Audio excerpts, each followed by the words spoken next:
Hellraiser 2 sets the stage for Pinhead's return with a not-so-subtle glimpse of his face attached to that spinning column. Clive moves on to start working on Nightbreed, but as mentioned, this is a man whose cup is never full, and he begins writing Hellraiser 3 while on the set. Everything seems great. Until a series of events causes a total meltdown in the world of Hellraiser. Nightbreed bombs and bankrupts Clive's production company, and at the exact same time, New World files bankruptcy, leaving the rights to Hellraiser floating in the ether for anyone to scoop up. And it does get scooped up. Hellraiser continues, but we begin to see major cracks in a once revolutionary franchise that was considered the anti-Hollywood horror movie. This week, we watch Hellraiser 3, Hell on Earth, and the fourth film, Hellraiser Bloodline, and see if Doug and Clive can keep this ship afloat. Ladies and gentlemen, this is Serial Killer, the Hellraiser franchise.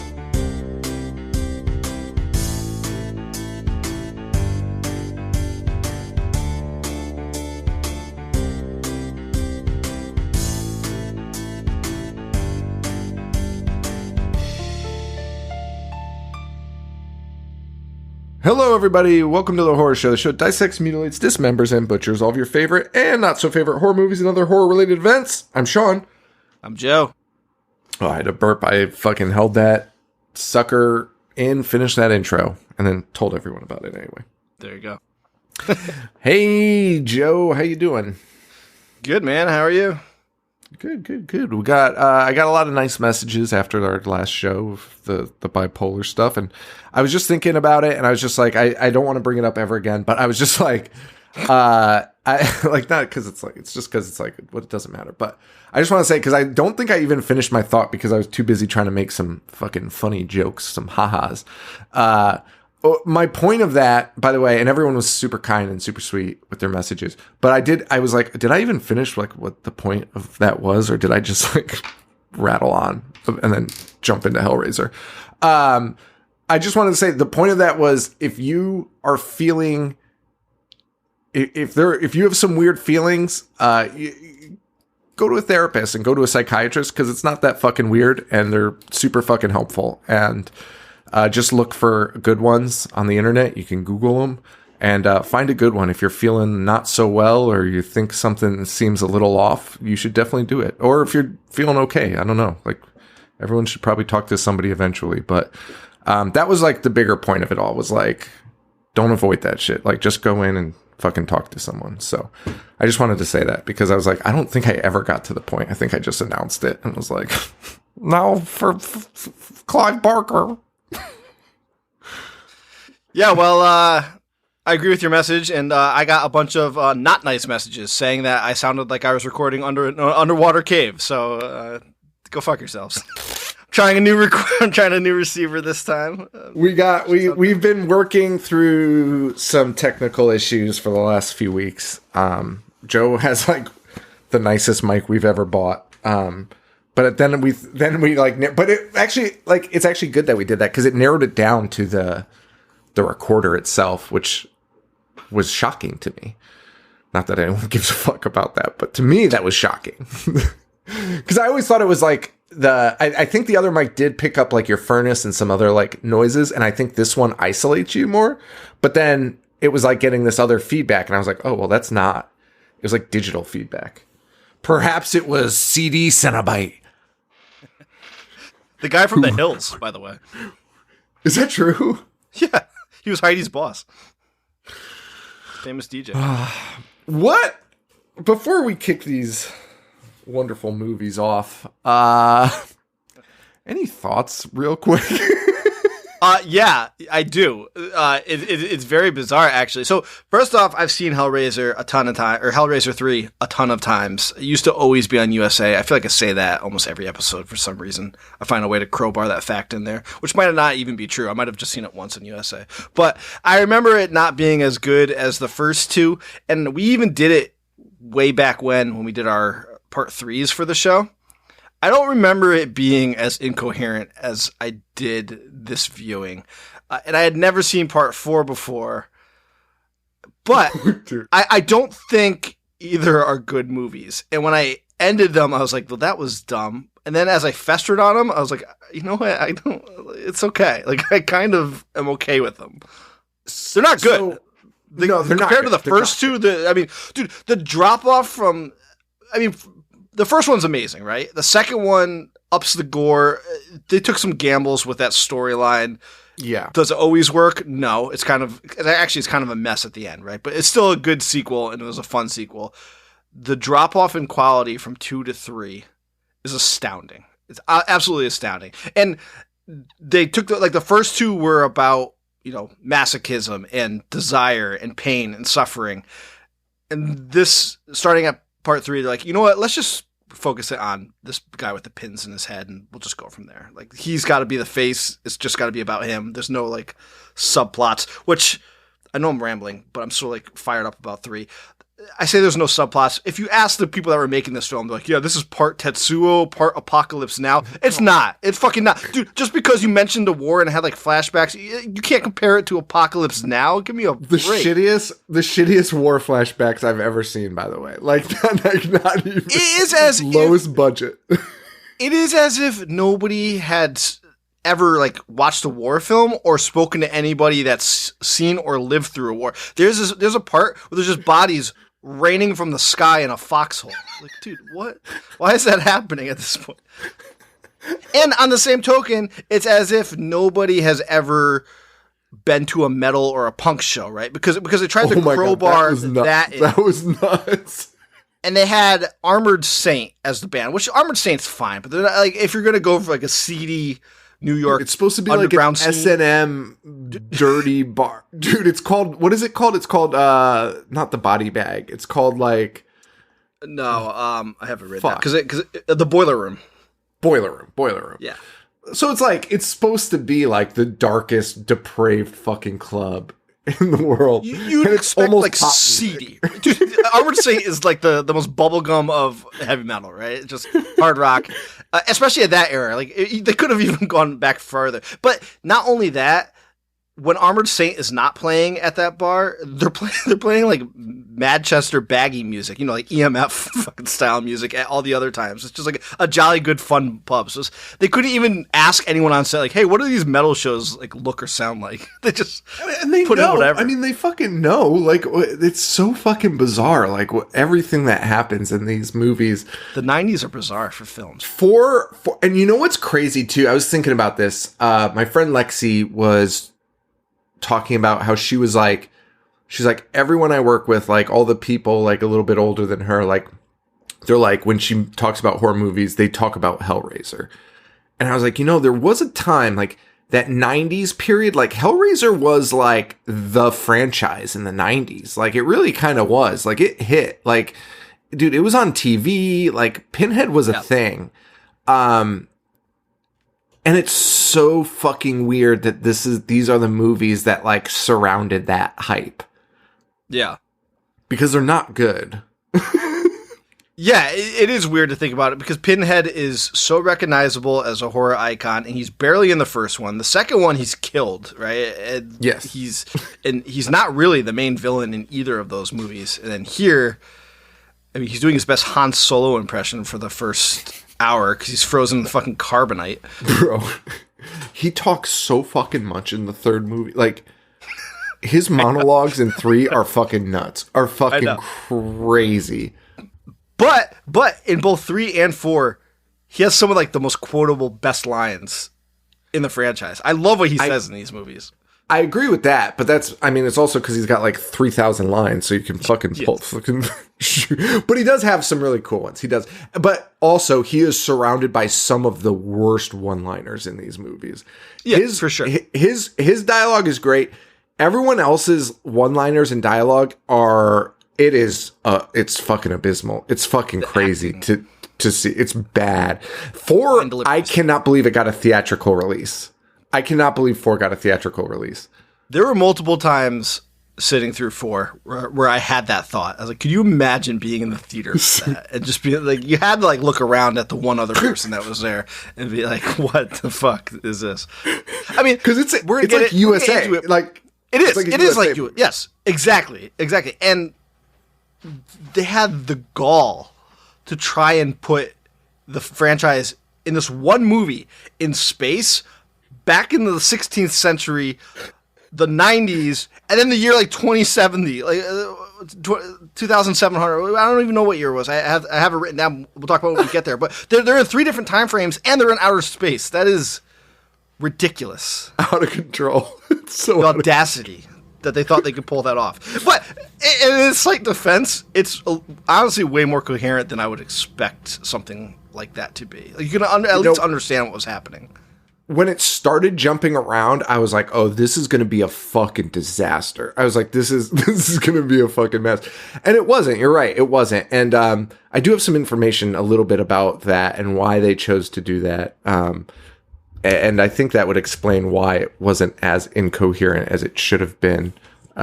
Mostly thanks to Clive Barker, being honest. Well, that's why I like doing the serial killers on like one person. I think I like doing the serial killers on one person, like we did with Romero, more than a franchise, because at least Romero has an artistic, vision that is prevalent throughout all the films. Whereas we had Clive Barker's the first 2, and then now we got to talk about an Alan Smithy film because the person didn't want his name attached to part 4. So it's like, dude, franchises could be a nightmare. And we talked about Pinhead having more lines.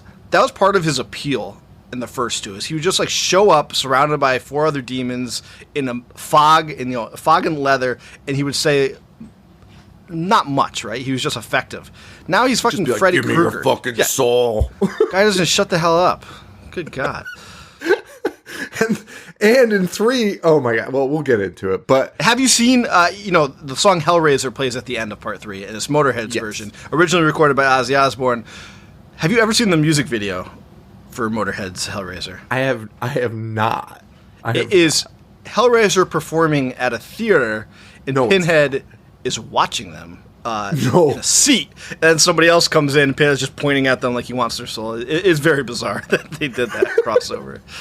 I mean, well, and it's interesting because like Pinhead was just like from the jump, Pinhead was marketed. They did a home shopping network whole thing for the first movie, like selling like fucking Hellraiser shit. And that's so crazy. That's so fucking crazy. It was just, and that's where I give Clive Barker props, because I mean, we've talked about this on other shows where like we compare, like, I always use wrestling as an example, where there's Hulk Hogan good, like sell fucking tickets. And then there's like Daniel Bryan good, which is like, I mean, he did sell tickets too, but like technically sound, right? Like sound at his craft. And it's like both are considered the greatest of all time in those aspects, right? And it's like, to me, Hellraiser, Clive Barker did that. Clive Barker made a fucking legit good horror movie without needing the laughs, without needing the fucking shtick, and then also somehow marketed the fuck out of it and made it a fucking franchise. And I think that's like one of the fucking craziest things about this, because it should not, on paper, Hellraiser is not a marketable horror movie. It's a one and done, and that's it. And he turned that into a fucking 9-movie franchise. He's like the original West Side Gun, right? Because West Side Gun has just been hustling and promoting like fashion and hip hop and record labels, and somehow it's just crowbarred himself into the spotlight, and he's at every event. You see, like, it's crazy. That's what Clive, you just hustled. Yeah, he really did. And so that is cool. So in 92, hang on, I gotta fucking turn this phone off, and this dog is acting like a fucking maniac.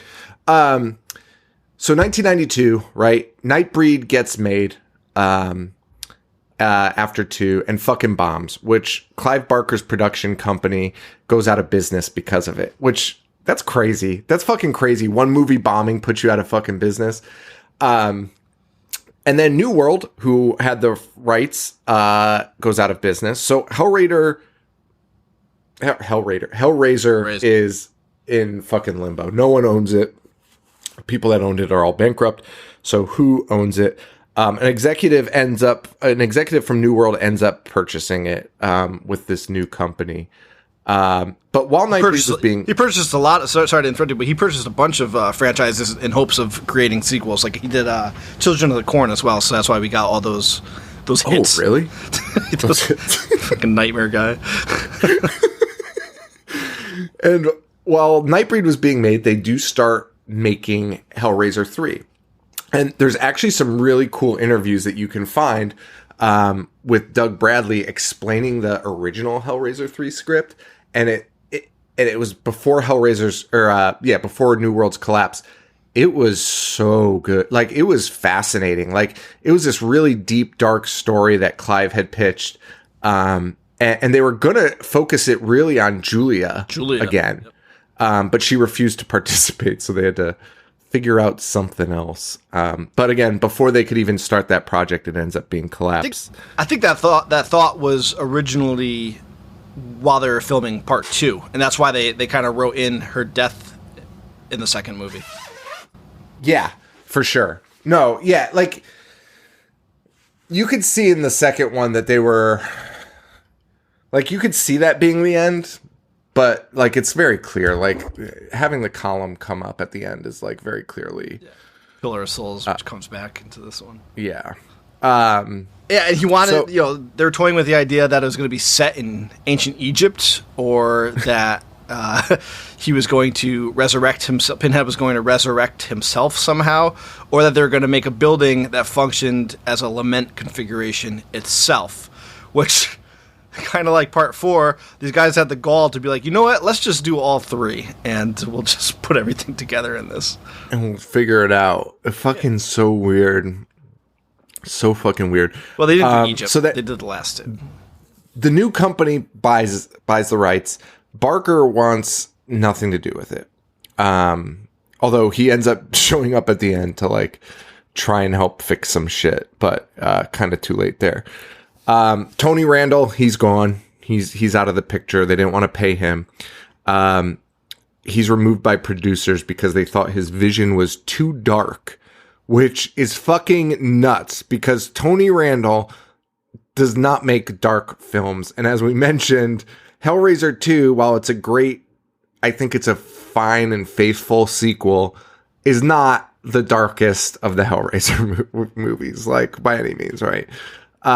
So I think that's very silly. So they bring in Anthony Hitchcock. Spells his name like an asshole. It's fucking unreal, dude. How do you, like, because you can't even say it, but it's Hitchcock's. It's fucking nuts. The guy fucking, you can't read, like, if you try to read it, it breaks your brain. He's a 90s bad movie legend, by the way. Yes. Waxwork 2, The Ripper with Dolph Lundgren, Submerged with Steven Seagal, and a movie that I want to do. It's called Full Eclipse with Mario Van Peebles, and it's about vampires for some reason. Ooh, vampires and cops. Vampires and eclipses. That's a fun combo. Yeah. Well, he's like, I don't want to fuck this up. So he kind of, like, isn't interested in it, but then he meets with Clive, who is like, listen, you can do it, and then encourages him to do it, but it makes Anthony Hitchcock be like, okay, I'm going to just watch the first 2 and try and make that. That's his goal. He does not do that, but that's fine. It's fine that he said that, I guess. As we mentioned, Ashley is back. Not as I expected. She is actually back filming new scenes, and they are so fucking pointless. I can't even think of a... I hated it. I fucking hated it. You didn't like her cameo in the videotape that they put in? Joe, first of all, Joe, if they cut to, like, the actual footage of her acting, that would have been great to see her face again. Instead, it's her being played on the shittiest TV screen of all time, and they just use a camera to zoom in on the TV screen. I can't see shit. They never once cut to, like, the actual footage, you know what I mean? Like, clear so we could see our girl Ashley again. It's just this fucking shitty camera filming a TV screen. And Hellraiser 3, the only movie in history to make a realistic viewing of somebody watching a videotape. Yeah, they never once cut to, like, here's what it actually looked like. Fucking unreal. And of course, Doug is back in this one. And it's the first Hellraiser filmed in the United States. Yes. And also, Dimension's first movie. Dimension's a new label from Miramax. Miramax ends up picking this up and releases it as the first movie out on Dimension, which I do think is cool. And the highest grossing Hellraiser movie in the franchise. That's nuts. And also, they filmed it in 6 weeks. Yeah. And they're also, it's very hard to get information on what the budget was. It says like between 2 and 3 million for the budget. And even when you Google it, you'll see statements that say it's hard to find information on what the actual budget was. So that leads me to believe they paid way more than they. I think it's a lot more than that. Like I don't think that can be true. There's just so much shit that, like, Hellraiser in the fucking cube is like a whole fucking thing. Like, that had to be cost a shitload too. You know, Doug had to be fucking locked in a fucking cube for And Doug, dude, honestly, like, Doug Bradley, like, man, like, he's like a fucking trooper. He doesn't say a fucking bad word yet that I've read about anything. He's always like, yeah, the production was really good. But, yeah, I guess it was, like, kind of super uncomfortable to be trapped in a fucking box. Like, but, like, he'll never fucking shit on it. He'll never shit on the franchise. There had to be insane. An easier way. Because his face is actually, like, molded into that box. Dude, welded it in. Everyone else was like, that was insane and had to be the most uncomfortable shit of all time. And Doug's like, well, I guess it wasn't that bad. And you're like, dude, no, just fucking say it. Like, it fucking sucked ass. They changed his makeup, too, to make it so that it was easier to apply and to remove. But Doug did say that the new strips that they used to where the pins were, like, crushed his cranium. Like, the pressure that he said was on the top of his head was incredible. This fucking poor fucking guy. Yeah, and you know what else I thought was interesting was because Pinhead will come face to face with Elliot Spencer, his original identity, several times. And in those scenes, Doug had to let somebody else play Pinhead in those moments. While they filmed him playing Elliot. And he said he was insanely jealous of seeing somebody in that outfit, which, dude, I fucking get. I'd be like, well, if they're putting him in here, like, you could be replaced. Yeah. Yeah. I would honestly probably try to kill him in his sleep. Like, Jesus Christ. Seems a bit extreme. Keep my fucking job, bro. Whatever. Did you say Tony Randall wrote most of this script and a lot of it remained unchanged, except, of course, when Mr. Hickox came, he included CD Cenobite and Barbie Cenobite. So thanks for that, Tony. And the old Weinstein brothers loved the movie so much, they were like, oh, you know what? We'll actually give you more money to put in this awesome CGI at the end, which... Yes. It's not awesome. Isn't that, like, all those two fucking weirdo creeps did was change people's endings to movies. Every time you read anything about a movie that they were involved in, it's like, whoa, this is good, but you have to change it to this. Like, why? Why would we do that? Fuck off. Fucking insane. But yeah, and Barker wasn't happy with it. Yes. And Barker was not happy with Tony being selected as the director. He did not like his prior movies and didn't think he'd be a good fit. Well, you know. So, you know, maybe trust Clive. Call him like you see him. Yeah. He ended up being okay with the end because they did allow him to produce some of the end, and then they allowed him to throw up that Clive Barker presents on it, which is sick. And Barker promoted it while he was doing Candyman. So yes, you know, get that check. And I have no problem with that, by the way. I'm not even saying that in a shitty way. Like, fucking do it. Don't be a fucking Stephen King fucking with The Shining and fucking just bury something that you're getting paid for. And then ends up becoming like one of the most famous movies ever made. Beloved. Whatever. Yeah. All right. So I'm sorry. I just had that thought. Like, could you imagine if you and I wrote something right now and somebody's like, hey, I'm going to pay you $20 million for it, but I'm going to have like artistic liberties with how I put it on screen. I'd be like, yeah, you fucking do that, please. Dude, imagine like a fucking director. Like, who would even be equivalent to fucking Kubrick? Like fucking Cameron, James Cameron, like Tarantino or Cameron. Yeah. Tarantino buys it and then changes our story. I'd be like, yeah, Cool. Thank you. I'm good. I'm sure it's gonna crush because you're capable of making a movie. Yeah. Like, thank you. I'm not gonna be like, you fucking idiot piece of shit. Fucking stole my fucking movie, made a fucking pile of shit out of it. Dude, fucking relax. To be fair, he's probably on like an insane amount of fucking cocaine, but so that guy's a fucking lunatic. And then his son killed that poor woman. In Amityville, New York. All right, so let's get into this one. So we could actually wrap this up and not be a 2.5 hour fucking show like last. It's gonna be 2 we open up with a fellow, and again, man, like this, you just get those like early 90s USA vibes from the jump on this one, man. Like a dude in a fucking leather coat, like I can't put my finger on how to exactly describe it, but they all have like the same hue of color, right? That you could show it to anybody, and if they've ever seen a movie in the 90s, they'd be like, oh, this was made in the early 90s, right? Because it just has that atmosphere to it. And for some reason, like we lived through that time. Yes. The quote unquote villains or bad people walking the streets of New York did not dress like the Jets and the Sharks from West Side Story, but they always have them like that in that time period. They're wearing like slick back hair and those leathers with the red the red button up shirt underneath. And I never seen anybody dress like that ever in my life.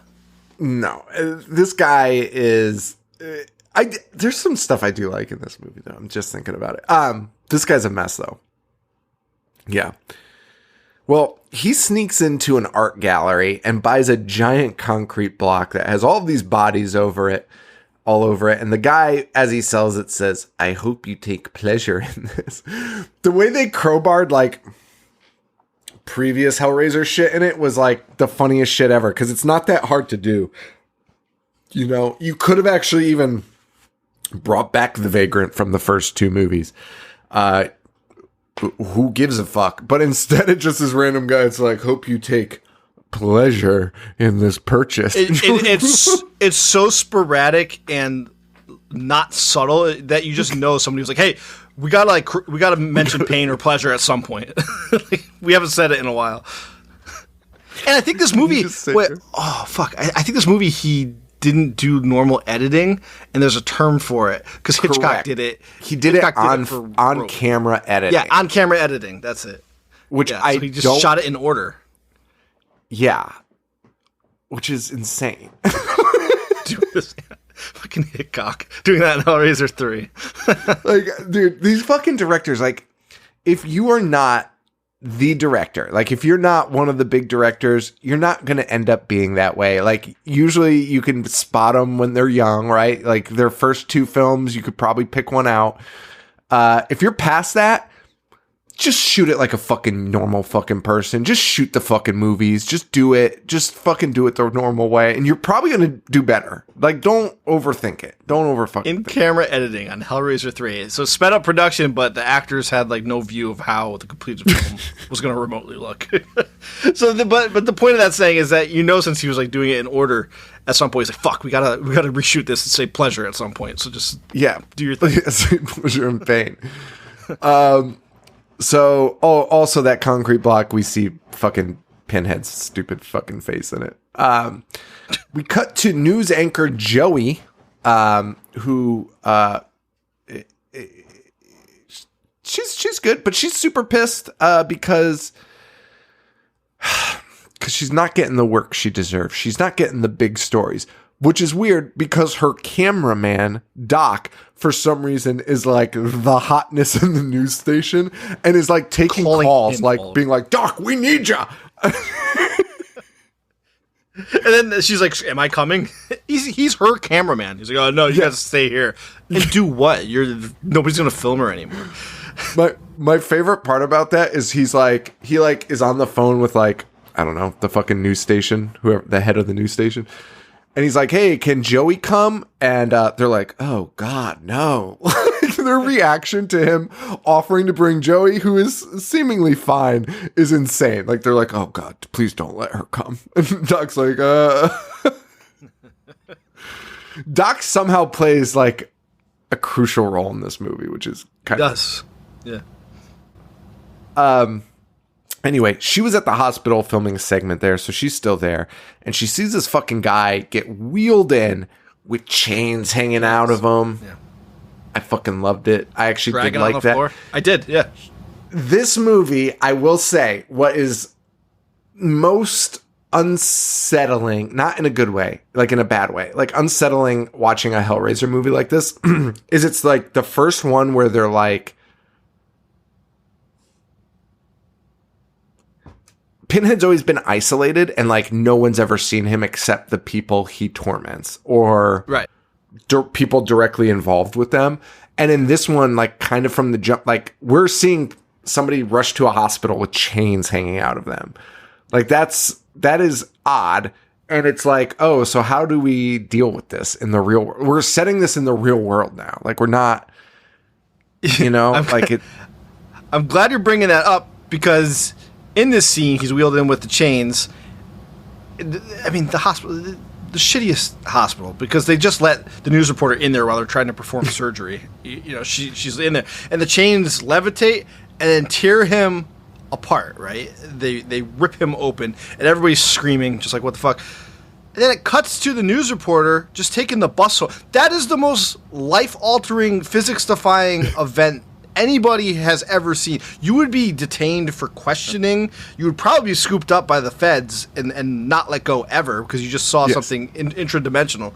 And she's just riding the bus home. Let's be like, well, I can't believe I saw that. Dude, the chains are flying around, blowing shit up, being electrified. It's fucking insane. Fucking insane. And the guy's head explodes, right? Explodes. Right. It's like the Jesus Wept scene. Right. Okay. Worse, yeah, that's what I thought. Yeah. Yeah. Okay. Fucking, that's nuts. Yeah. And then she just goes home. And also in that scene when she leaves the room, like terrified, he has a head again. You can see it in the background. It's fucking nuts. One thing I wanted to say about both these films, the lament configuration box, easier to solve as each film progresses. The more and more people. Anyone that just touches it, right, solves it. Somebody drops it and it just opens. It does. Dude, holograms are solving it at points. This guy's wife solves it just by picking it up. It's unbelievable. And Pinhead, easier to dupe as each one goes on. We talked about that last time, how you could just kind of bargain with the Cenobites. Yes. Kind of bamboozle them. It's still the same case. Pinhead's. I'm not even really sure what I think Pinhead's a cool killer or a cool character. Yeah. I'm not really sure, why he's in this position because he's not very powerful. He doesn't really do much at all. No. And you know what? In 4, they set up, and I should probably save it for 4, but in 4, they set it up that Angelique, and it's not very clear, but it's there. Angelique was the old ruler of hell. Right. She ran it a different way, and now Pinhead's there running it like a regimented machine. It's very strict. Hell's become too strict, yeah. And I'm like, what? Like, that's fucking insane because, like, he literally, every person he meets, he's like, well, let's fucking have a fucking negotiation here. Dude, that is what they're doing. It's so funny. I mean, I know we're going to talk about it before, but there's literally a scene where they're having that conversation where she's like, we should just trick people into being pieces of shit and then they'll burn in hell forever. He's like, no, we should just torture people because that's fun and that's what hell's like now. And she doesn't want to go back there because it's too strict and there's too many rules. Right. Ridiculous. Yeah, trust me, you can fucking talk them out of fucking anything. Just about fucking anything. Fucking nuts. So we meet, I thought it was his girlfriend. It's not. It's just like somebody he knows. But we meet this woman who's very upset. No, she was dating that guy. She was? Ripped apart. Yeah. Yeah. She said she's seen him a couple times. Well, Terry's dating this guy and she's upset and talking about the boiler room, but then runs away. But this newswoman Joey, she is bird dogging this story about the chain guy like no other. And she ends up going to the boiler room, which, again, as we mentioned, looks like fucking hell, but is playing like adult contemporary fucking jams. Joey asks the bartender, "I'm looking for a pretty girl."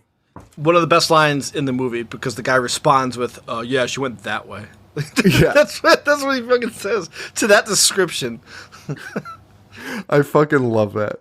And then even then she goes over there and she's like, "I'm looking for a girl. She's pretty with brown hair." And the guy's like, "You're going to have to fucking give me more." This woman's supposed to be a reporter. You know what? Actually, on second thought, I understand the news channel being like, "Do not let her fucking come here." Like, this is fucking real. Okay. I'm glad you said that, because I felt that way from the first time. She's giving that report, being like, nothing's happening and everything sucks. Of course you're not getting a job. Oh my God. She meets the owner of the boiler room. His name is JP. He is a young and brash guy. JP Monroe. There's no one I'd rather punch in the face than JP in this fucking movie. JP, you're just waiting for him to die. Kudos to whoever named it. Like JP Monroe, no offense to any listener named JP Monroe, but that's like the biggest douchebag name you could possibly come up with. Yeah. But they have a weird hostile conversation where she's asking questions and he's just like, "Hey, stay out of my fucking business, lady." And that's that. Also, while that's happening, for some reason, Terry is like oh, dude, it's because she's looking for Terry, who is 2 seats away from them, staring at them, crying while this is happening. It's fucking nuts. This reporter is horseshit. Like, all you'd have to do is look around for 2 seconds and you would have seen Terry. But she doesn't. Cut to a Vietnam flashback. Yeah. Where Joey is screaming, "My daddy's alive! Come save my daddy!" It's very weird. So yeah, her dad died in Vietnam.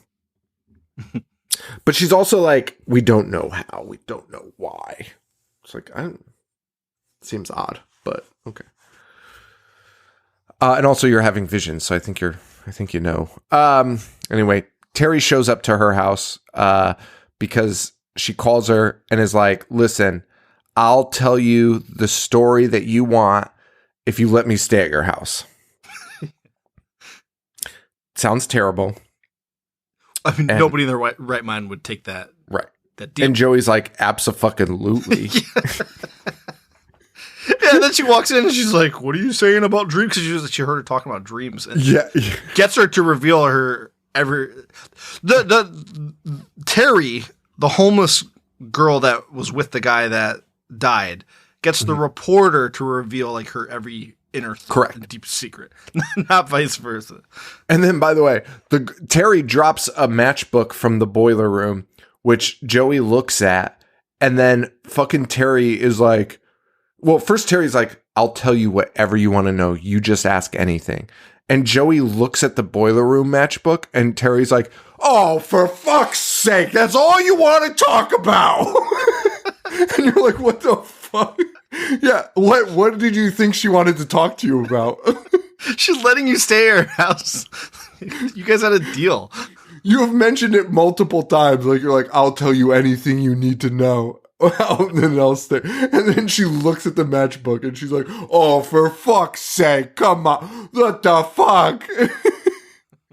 But she does sort of tell her a little bit about it and mentions the block of shit that they bought from the art gallery. Because Terry was involved in that deal somehow. Even though we didn't see him because we watched the deal happen. Right? Nope, she was not there. Back at the block, though, JP is looking at it and find it's been ripped open. And he reaches his hand in and is attacked by a fucking rat, which causes him to accidentally spray blood all over the statue, which causing it to come to life. Causes Pinhead's head to appear like Statler and Waldorf's head appears at the door knocker in Muppet Christmas Carol. It's like the same animation, just like, woo. And JP's just like, woo. And then it cuts back to the girls.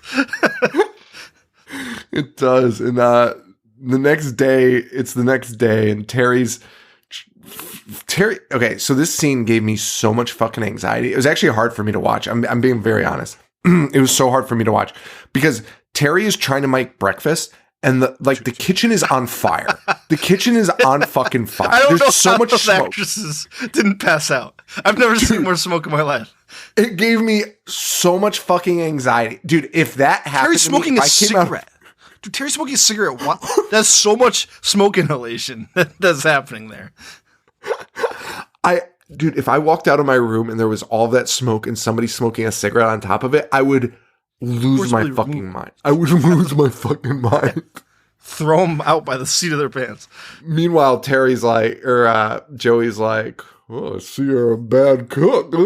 Like, yuck, yuck. And Terry's like, "Yeah, I've never cooked in my life." Anyway, Terry gives her the deeds of the Pyramid Gallery. They go there. They're told the guy's in Hawaii, which doesn't really add up to the rest of the story. But fucking Joey, man. I tell you what, she honestly, actually, the more I'm reading these quotes that I wrote from her, the more I fucking hate her as a news reporter. They break into this fucking art gallery looking for clues. They find files, not that many. And Joey's first thing she says is, "This is going to take forever." Like, well, fucking relax. Just fucking look. Like, what? You haven't even started looking. And by the way, it doesn't take forever. They figure it out in fucking 3 seconds. In 3 seconds, Terry's like, "Look, I found the cube." Fucking nuts. Anyway, and we also learned through that paperwork that the block, the big fucking thing, came from the Institute where our girl, what's her name? Ashley? Yes. I can't think of the actress's name. Kirsten. Kirsty. Yeah. Kirsty. Yeah, so it's the Institute Kirsty came from, which is crazy. They also find the drawings in the box. And we learn a little bit about that guy's demise, the boyfriend's demise at the beginning, which was he was fucking around with the box, basically. Yes. And got hooked. We then go back to JP's where we have to watch the fucking grossest fucking sex on the planet. He's just... The actress in the scene did not want to show her breasts. She did not want to do a nude scene, which I respect. You know, I'm not making fun of her for that. I don't know. I'm not going to do one. They convinced her somehow to be like, get topless and we'll just have this disgusting freak JP cup your breasts so nobody has to see your nipples, which so much worse. Which I think is a worse option, to be honest. But so much fucking worse. Well, I mean, maybe not worse, but like definitely not a second option. That's not option B. just have her in a bra, right? Like yeah, keep your shirt on. Why was that fucking suggested? Keep her in a fucking dress. JP is butt ass naked, dude. JP is butt fucking naked. You know he wasn't wearing anything either. His fucking ding dong was this poor girl. We should get her. Cucked out Pinhead is in his cuck block, watching, getting all randy. It's giving him life. Cuck razor. Fucking just sitting in the fucking hotel, the hotel cuck chair. I have such sights to show you. Fucking, I love that actually. Anyway, they're fucking. It's fucking disgusting. And the sex wakes up Pinhead, but it's actually not the sex. It's fucking JP fucking nutting that wakes up Pinhead. JP fucking comes and fucking Pinhead's like, "Wah!" And dude, fucking JP's got his like arms out while he's fucking. It is it's the fucking most violent orgasm I've ever seen.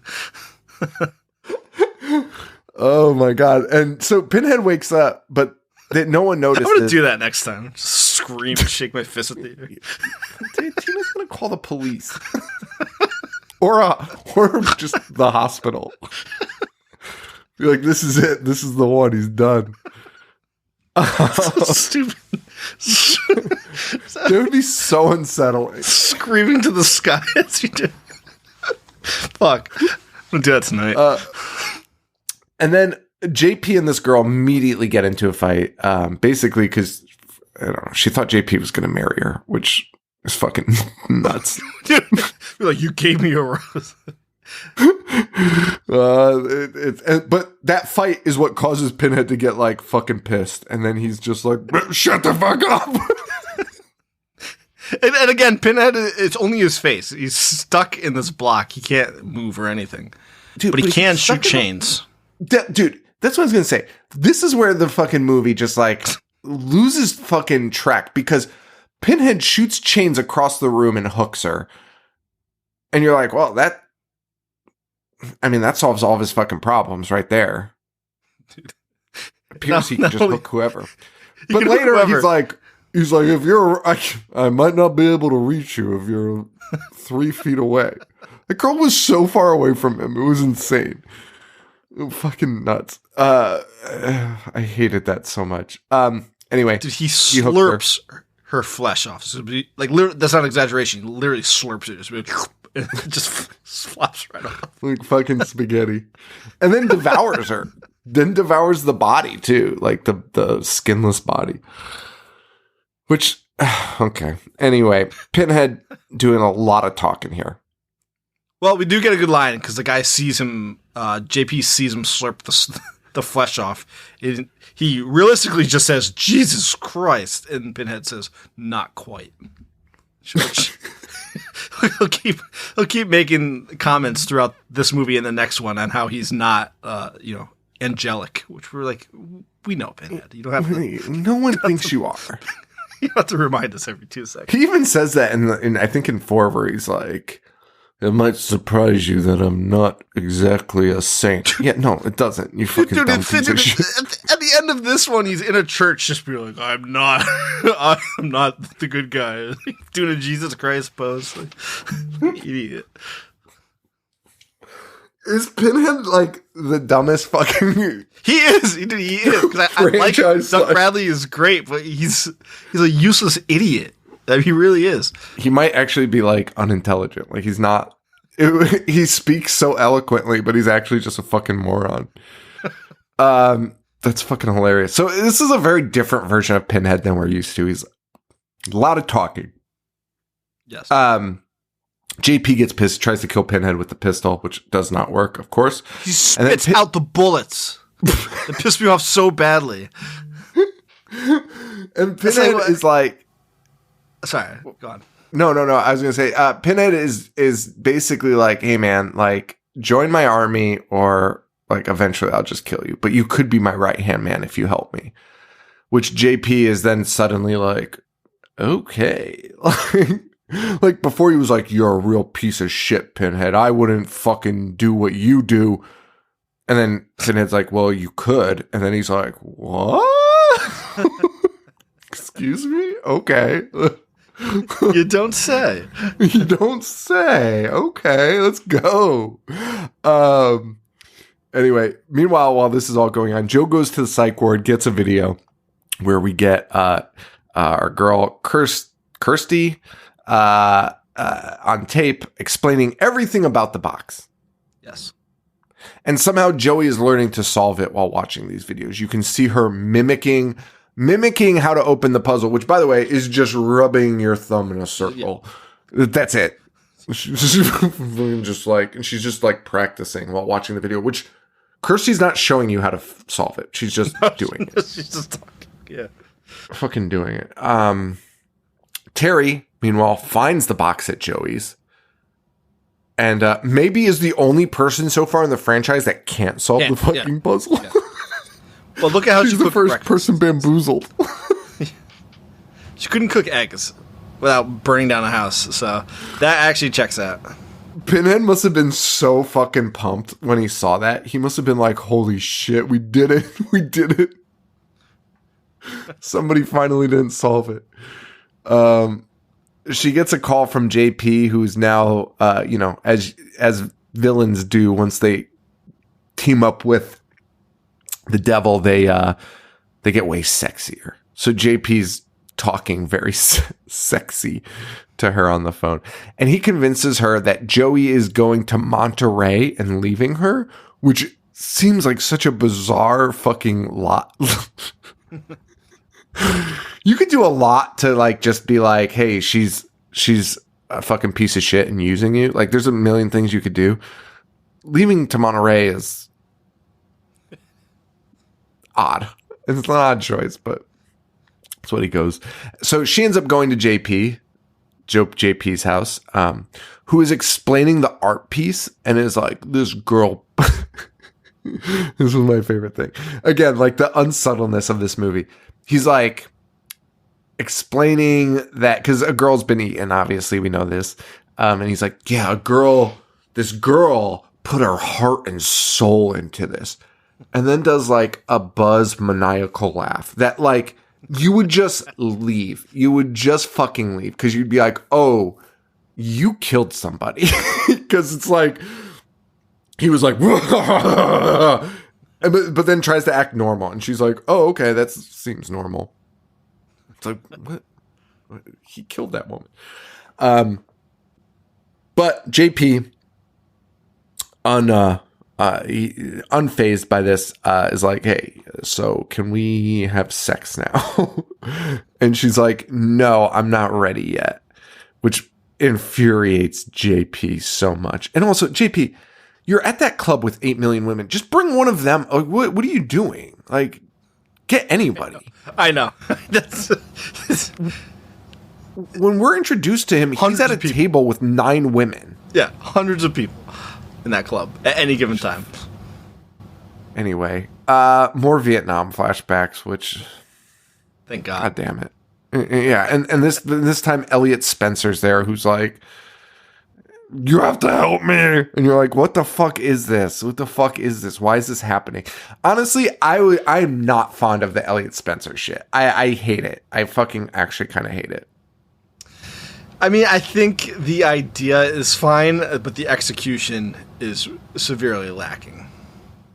Yeah, I mean, for sure. I mean, yeah, it's just...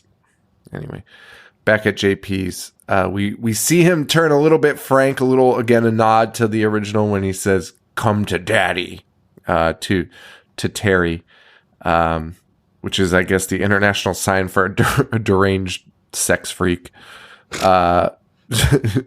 He lures her close enough for Pinhead to make him lose his mind. Pinhead gets fucking pissed and he's like, bring her to me, boy. Dude, he is screaming "Arg!" for the entirety of the next 5 minutes. Just making noises that he's never made before.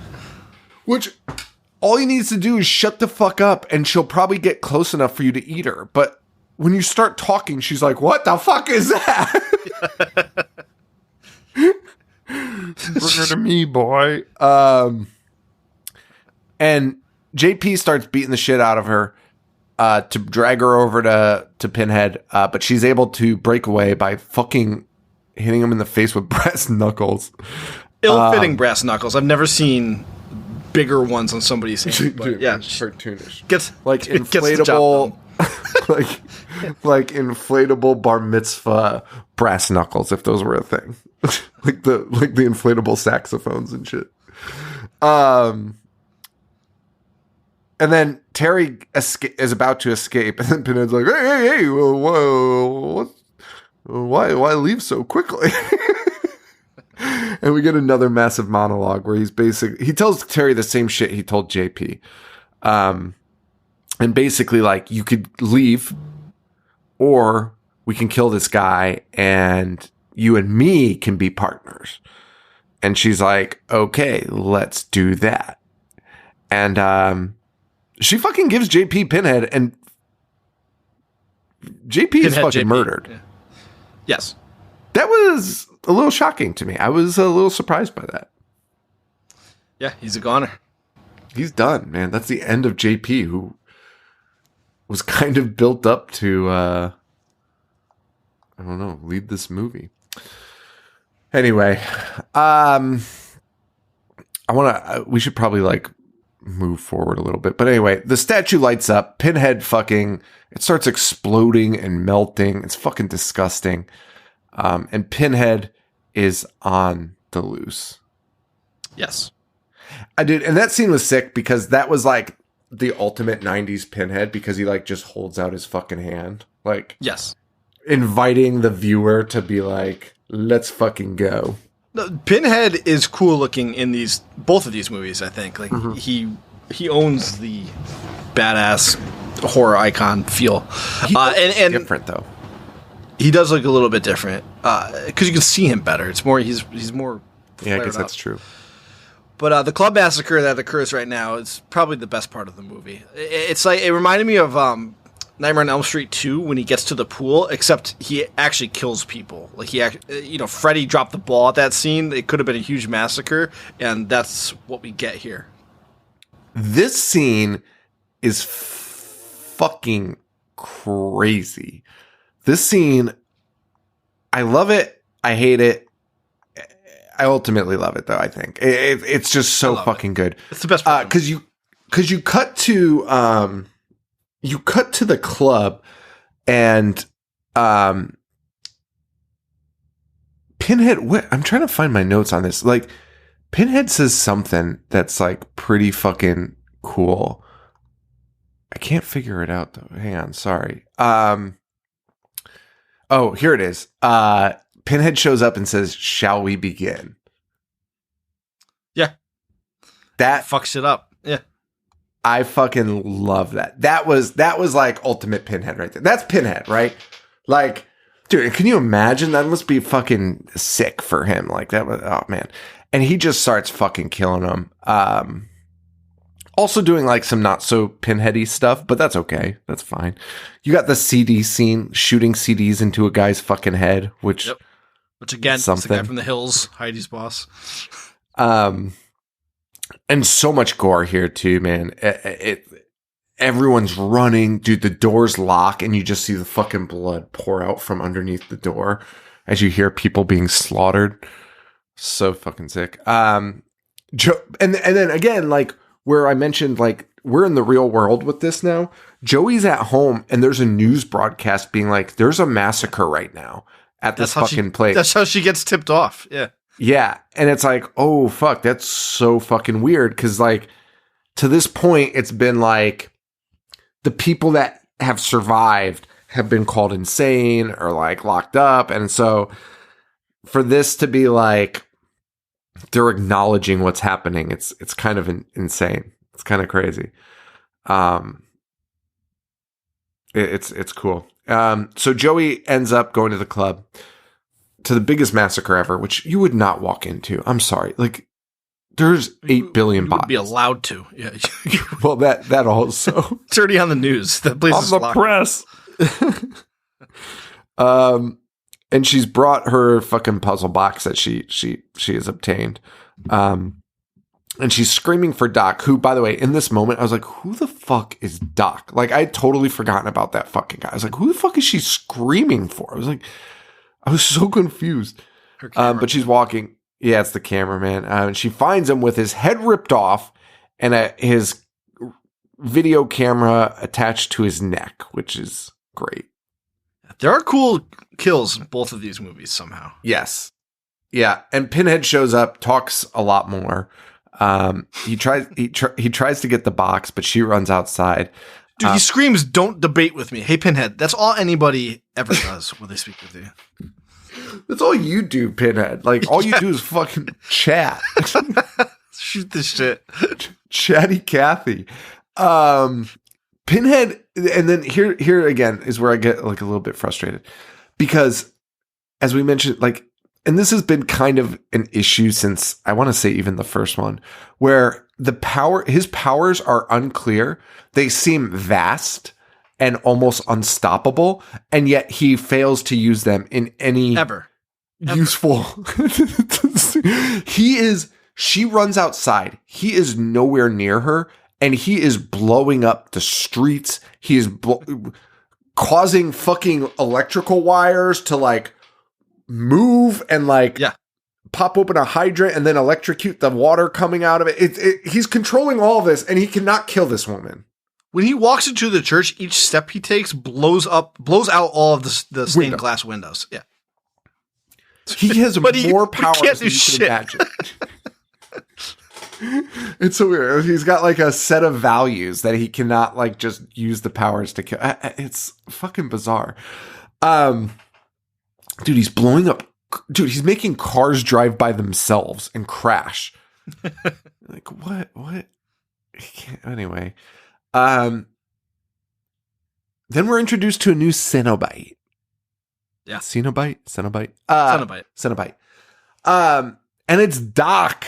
Doc is a Cenobite now. And moving forward, I imagine this is going to be the move in all of the Hellraiser movies of just introducing silly fucking Cenobites based on people's hobbies or things that they have done. or things that killed them. Or things that killed them, yes. And so Doc is a camcorder. He's got a camcorder for an eye. And he loves saying things like, time for your close-up. And shit like that. Which is great. We also get a bartender Cenobite who is my favorite because he breathes fire because spirits are. He's like. You see him in this movie. Tom Hanks or Tom Cruise in Cocktail, like blowing flames. Dude, the first time you see him in the movie, because I think he's the guy that she's like, I'm looking for a good looking woman when she walks into the bar, and for some reason he has a flaming drink in front of him, like it's just on fire. So, it has to be him. It has to be him.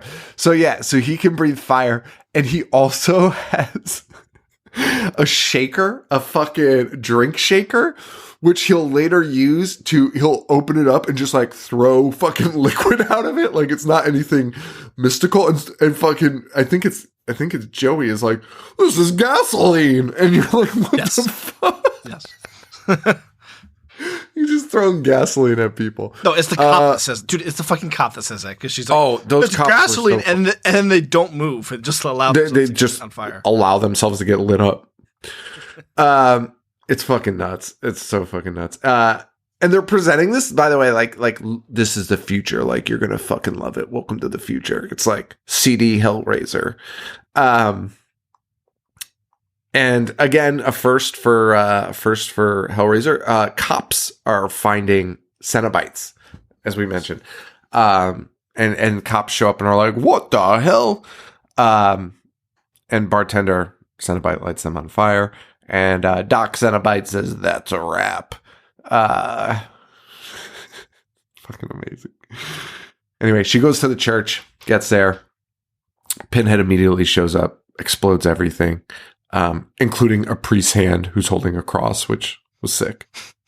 Fucking love that. Pinhead goes to the altar, removes a pin, sticks it through his own hand. I was like, what is he doing? Pulls out another pin, gives himself the old stigmata. Yeah. Is that stigmata?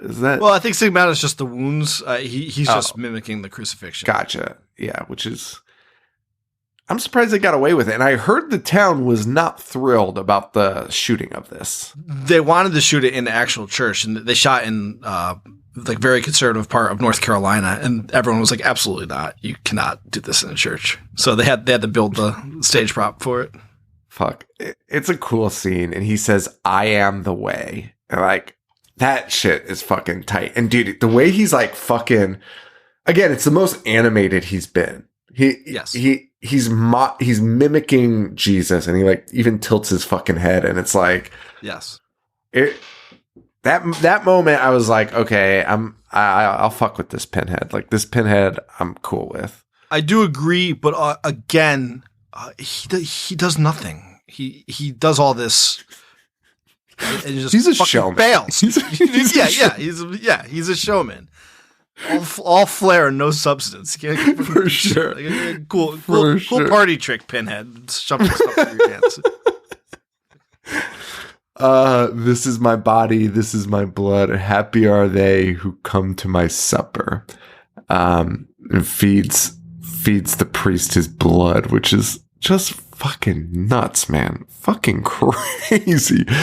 Joey runs away though. She's got the cube, which infuriates Pinhead, which like as we mentioned, like just get the fucking cube, Pinhead. Like you're very capable of getting it. Wasting the fact time. That he's like, bah! Like he fucking loses his mind.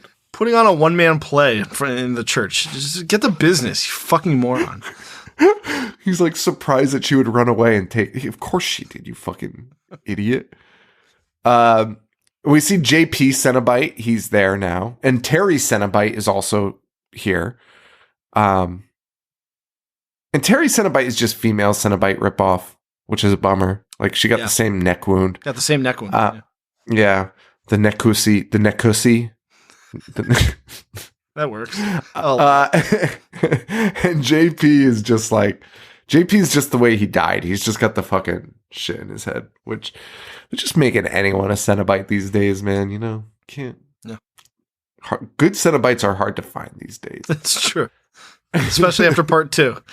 Which, fun fact, Pinhead says that, and I don't know whether it's in 3 or 4, but he's explaining why there are Cenobites, and he's like, listen, they're not up to par like the old ones, but it's what I've got.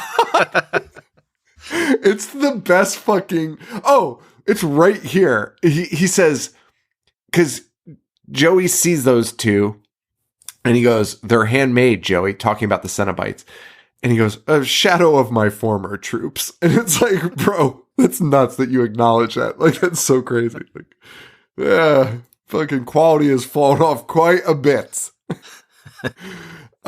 She unlocks the box and says, play with this. She also drops it, and it solves itself, because that's what this fucking thing does every single time. Shit lament configuration. It sucks all the demons' asses into the cube. And she goes, is that it, Elliot? Because Elliot had told her you had to fucking suck him up. But he was also like, you got to bring him into my world, which is through a mirror or a window, right? So, and Elliot, just to confirm, is the like human form of Pinhead stuck in limbo, stuck in purgatory, while Pinhead is, developed into Pinhead. But Elliot's like, we need to join. Yeah, that's being an idiot. But Elliot has deduced that they need to conjoin, and he can take over Pinhead. Yeah, how you would know that, I have no fucking idea. But fucking wasting away in purgatory, appearing in this one girl's dreams about her dad. That's so fucking stupid. What does that have to do with her dad? It has nothing. It's so fucking nuts. And she's confused, and she's like, I didn't bring it through a window. Suddenly, the world around her changes into a field. There's no Elliot, just her old man, who's able to talk to her. And I was like, oh, I don't understand. They hug, but you get a glimpse at his eyes. This is not her dad. And he says, they said you have something you won't need anymore. And she's like, oh yeah, it's this fucking cube, and gives it to him. And then it's immediately Pinhead. And he has a great line there where he says, human dreams are such fertile ground for feeding the seeds of torment. Man, why couldn't you just write everyone's lines like good? I don't know. I said it in the beginning. These two movies have good lines from Pinhead, like very quotable lines. Yeah. And then fucking Joey goes, you bastard, you invaded my mind. He's trying to kill you, Joey. Like, that's the least of your concern. From fucking hell. Hey, that's not very fair. Are you kidding me? He's about to kill her, but then Elliot shows up. And even though they didn't go through the window, he says, you went through the window of her mind, which allows Elliot to show up, which is rough. And a rough explanation, but it's fine. They made it work. They made it work. Pinhead puts Joey in some fucking sexy leather kinky shit. And Elliot's like, oh, fart. Like, cause like, he's like, hey, Elliot, you want to, now what are you going to do? And Elliot's like, oh, I can't control myself. Which again is just everyone on the crew being like, hey, we should probably tie this back into like what Pinhead's about, like, and make some S&M. Yeah. Yeah. It's very odd. But it doesn't work. They fight, then they merge. But Pinhead really just absorbs them. And then you think Pinhead's totally in control, but then Elliot's like, run. But then loses control immediately. Dude, that face is so fucking bad, dude. That face, the CGI'd Elliot face over Pinhead. Guys, it's all lumpy. he's in the costume. Just take off the fucking mask and film it. Instead they CGI Elliot's face over it. It's psychotic. Great point, because it's the same actor, right? Yeah. Could have been way easier. Take off the fucking makeup. Jesus Christ. Anyway, she says go to hell and stabs him with the lament configuration, which is the Leviathan diamond. Yeah. Which she would not know anything about, but that's fine. She's back home. She shoves the cube in some wet concrete that she conveniently finds on the street, which turns into the foundation of a building. And in the end, we see a building built on that foundation, and it has fucking lament configurations all over it. The interior design is the lament configuration. And that's the end of the movie, by the way. Listen, Hellraiser 3, compared to the first two, is very dumb. Yes. I don't really have many positive things to say other than the church scene and the massacre scene, but I also don't absolutely hate it. Like, I think I would rate it a 2.5 because it's kind of fun to sit through, but it doesn't even compare to the first two. Not even the same ballpark. But here's the thing. As bad as these movies get, it's not like a super sharp decline. I feel like it's like a very gradual decline. I'm curious what the next movies are going to be like, because it's not going to get better. I mean, this was pretty sharp. From 2 to 3 is pretty fucking sharp. That's probably the sharpest decline, though. I'll agree with that so far. 3 to 4 is about the same. We're like, okay, we're still going, we're trending downwards for sure, but it's not like, I don't know, like 4, as bad as it is, and I'm going to rip 4 apart, is not the worst thing I've ever seen. 4 actually isn't as bad as I thought it would be, to be perfectly honest with you. I thought it'd be worse. Yeah. So 4 is the last Hellraiser film to be released theatrically, the last to have any major official involvement with Clive Barker, and the final installment of the original series chronologically. I don't understand what that means. I'm assuming they're going to go back to, because they go to the future in this, so I assume the next one they're going to go back to the 90s or 2000s or whatever the fuck it is. So I imagine that's what they mean, but what a weird statement to make. So Clive comes back as executive producer. And he's got this idea of a shape-shifting building that traps Pinhead. That's kind of what he wants to base the movie on, because that's where they leave off on 3. Clive wanted to do the movie as a 3-part movie set in different periods. Okay, I'm fine with that. Miramax greenlights it. They don't read it, though. They're just like, great, whatever you want to do. Okay? So they do the screenplay. Then Miramax is like, oh yeah, we're not paying for this. That's crazy. Which is nuts, because everyone is already fucking like on board with this, right? Like Doug Bradley reads the script and he's like, yeah, I'm in. Like, they're getting people involved in this that like are basing it on this original script, and then Miramax, I mean, for a million reasons, but like, fuck the Weinsteins, man. Like, what the like, these guys were such fucking dipshit fucks, like fucking insane. But yeah, anyway, they wanted to get Stuart Gordon originally, yes, Reanimator fame, and he backed out because he said artistic disagreements. But it was just the Weinsteins being like, hey, you have to have this ending and this and this. Oh, for sure. And even Stuart Gordon choice is a little odd, because they bring on Kevin Yeager, and the reason they bring him on is because they wanted to save money on special effects, because he was a special effects guy, which, isn't that Stuart Gordon's deal too? Like, he's like a special effects guy. Like, isn't he? Or do I have that wrong? I thought he was. Stuart did Reanimator and the Dolls movie, Castle Freak. I feel like he had a big hand in like special effects, but maybe not. Maybe I'm. Are you thinking of Brian Yuzna? Because he worked on those movies. Oh yeah, I guess so. That's probably what it is. He just does like cool movies. Anyway. So Stuart Gordon says no. Kevin Yeager does it. He's a special effects guy. They do it to save money. And he again only takes it based on the script and Clive Barker being like, hey, this is my vision. And he's like, dude, like, yeah, like, let's do it. And then, of course, none of that is what happens. Kevin Yeager directed, he did the special effects for Nightmare 2, 3, 4, and 5. He did Face Off, Volcano, Starship Troopers, Tales from the Crypt. He designed the fucking Chucky doll. Yes. What a fucking feat, man. What a fucking credit to your fucking name. Like, is anything like more fucking iconic in horror than fucking the Chucky doll? Like, yeah, that's big. Like that's nuts. He also did the Fat video for Weird Al. Yep. Probably his crowning achievement. Dude, that's and he did Honey, I Blew Up the Kid, which ties back to Stuart Gordon, who created the characters for Honey, I Shrunk the Kids. Is that true? That is very true. Holy shit, look at that.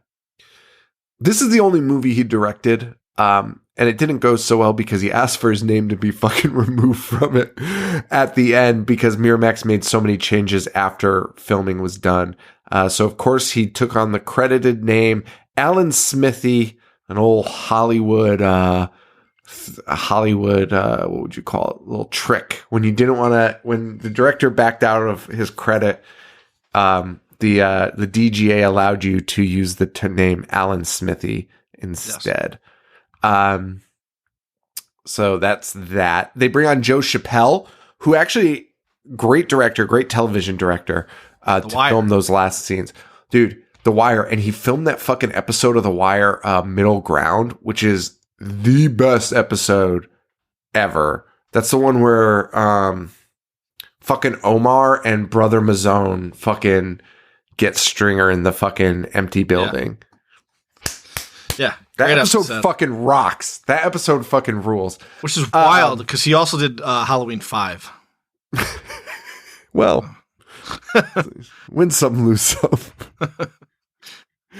And Doug Bradley joins because he's like, yeah, this is a great script because we're not focusing solely on Pinhead anymore. It's great. And then immediately the budget gets reduced, the characters get reduced, and Miramax is like, yeah, no, we're focusing solely on Pinhead, actually. Like, they're like, we don't want a scene without Pinhead. Which is great. Miramax also saw the 110-minute cut in early 1995, gets pissed, and demands more Pinhead and to cut the fucking length of the fucking movie. And that is when Yeager drops out of the movie. He's done. Final cut ends up being 85 minutes. So, Bloodline not screened for critics. Can't imagine why. Released in 96. Grossed $4.5 million opening weekend. Came in 5th and ends its run with 9.3. So, we are on the decline, baby. Yes. Stars Adam Scott. Somehow. He must have been really fucking young, right? I mean, this was what year? 96? Is that when it came out? Yeah, 96. I think he was on Boy Meets World at the time. Because he was the bully. I forgot he was fucking on that. Yeah, he took over for Harvey. So it had to be around the same time. So he was an up-and-comer. That's cool. All right. Well, I got a little clip here of him talking to Conan O'Brien about his experience on Hellraiser Bloodline. All right.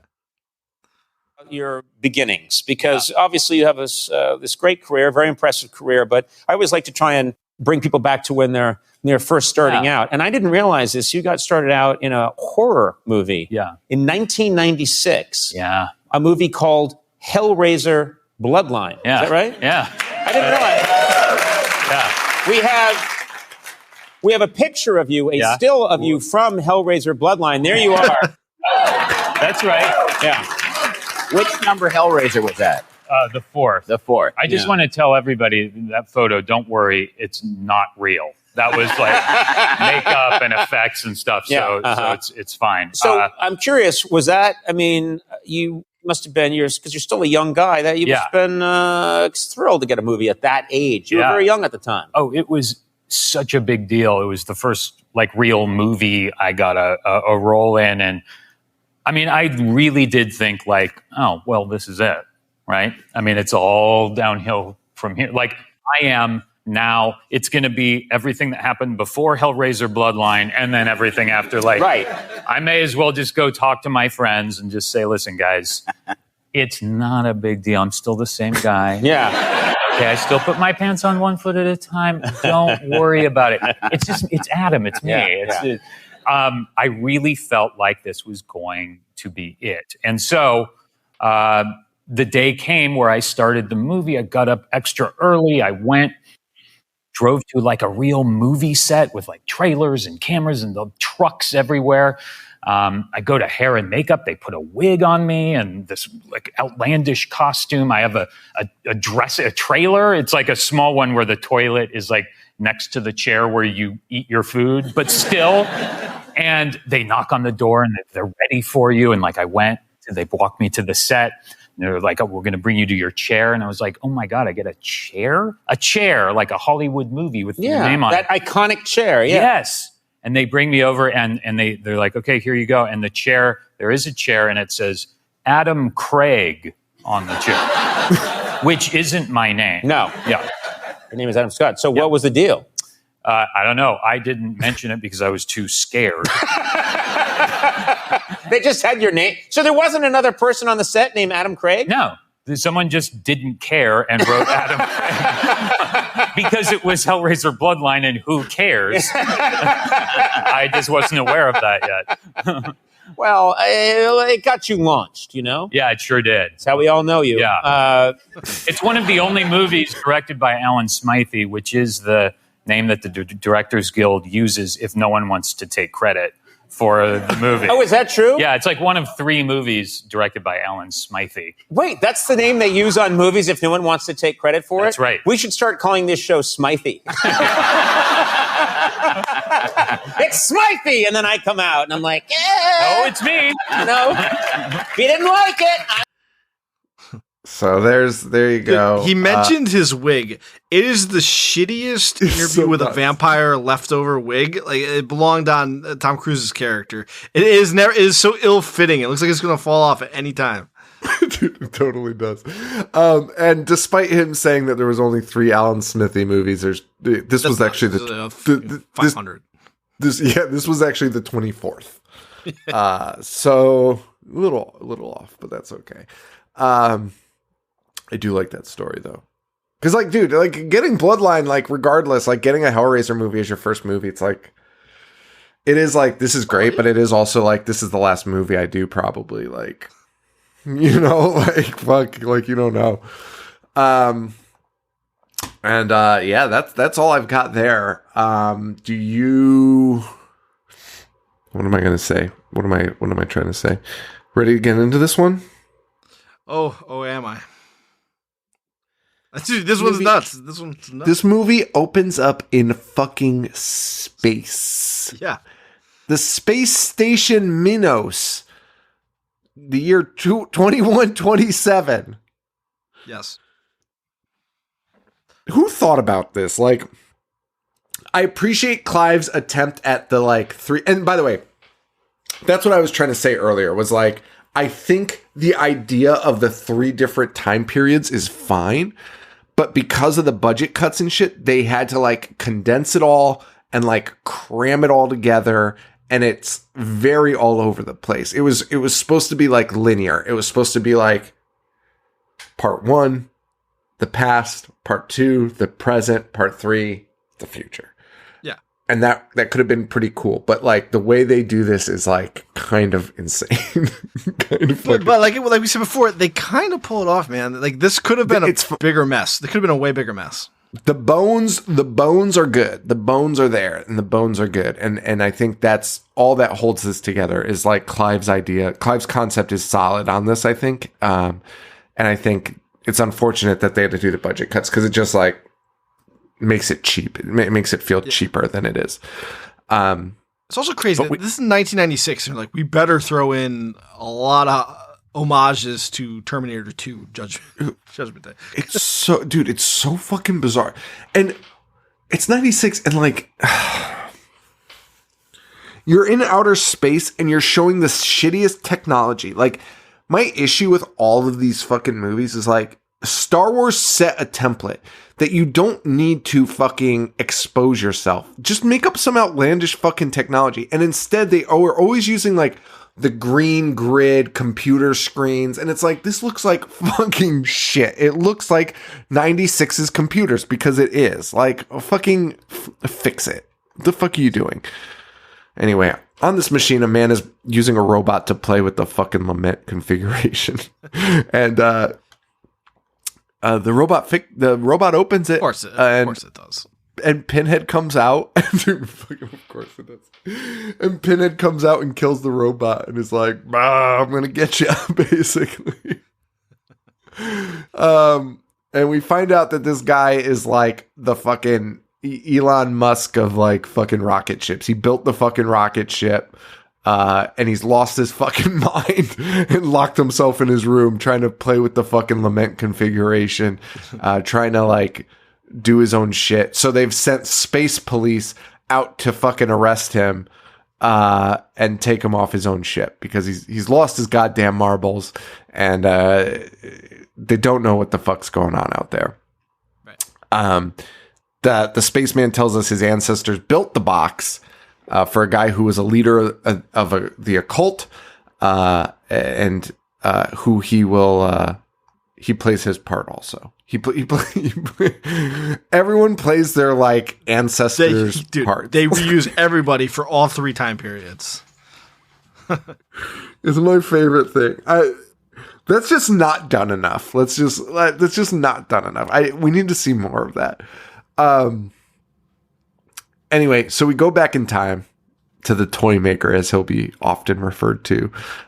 This guy's ancestor. I don't know what the time period is. Yeah, it's like France, 1800s probably. I don't know. Yeah, it's gotta be 1800s. I think I had it written down somewhere. But whatever. He's 1796. 1796. That was close. He's super bent out of shape though because he builds the lament configuration and shows his wife, and his wife's like, "I don't get it." She's like, "What's so good about that?" And he's like, "Oh, I'm going to show this to somebody who gives a shit." So he goes and he shows it to Adam Scott and this old guy who also don't give a shit. They're just like, "Yeah, thanks," and like fucking kick him the fuck out. This fucking guy. Adam Scott is the he's the assistant of Duke de la Isle, I think is his name. I did not catch any other names, so good for you. Thank you for doing that. I think his name is Jacques. Duke and Jacques are fucking around. They're just killing people. They bring a woman in, tie her to a chair, strangle her to death. They get the lament configuration. They then cut her to shreds, and we're seeing the beginning through shadow of Pinhead. Yes, it's actually, I actually kind of like this scene. Yeah, because you're watching them just like organ harvest peel off her skin. This woman, yeah, they peel off her fucking skin. It's crazy. It's nuts. They end up taking the skin suit and like tying it to chains with hooks again. Little, we're there. They do a chant. They do some black magic. The suit gets filled, and we are introduced to Angelique. Yes, who is the old ruler of hell. Yes, and also worth noting that Duke, as I'm not going to say his whole name again, he gave La Marchande the directions to build this box because he knew that this would open like a portal to hell. So he tricked him into building it so this would happen. Right. And the toy maker goes to his friend after this and is like, I made the portal to hell. And the guy's like, well, you're an idiot. and he's like, well, what am I going to do? And the guy's like, I don't know, fucking make a portal to not hell. Like, I don't know, figure it out. You fucking made it, you fucking dipshit. Like, Which is what he does. Let's make a light box. Yeah. make a box to close the portal. And it's all this guy who's like honestly so fucking irritated that the toy makers come to him with this problem. He's like, dude, this sounds like only you can fucking solve this. Like, what? I don't believe you. B, sounds like you need to get to fucking work because I can't make it. So fucking also, the toy maker watched the entire murder and the summoning of the demon through the window.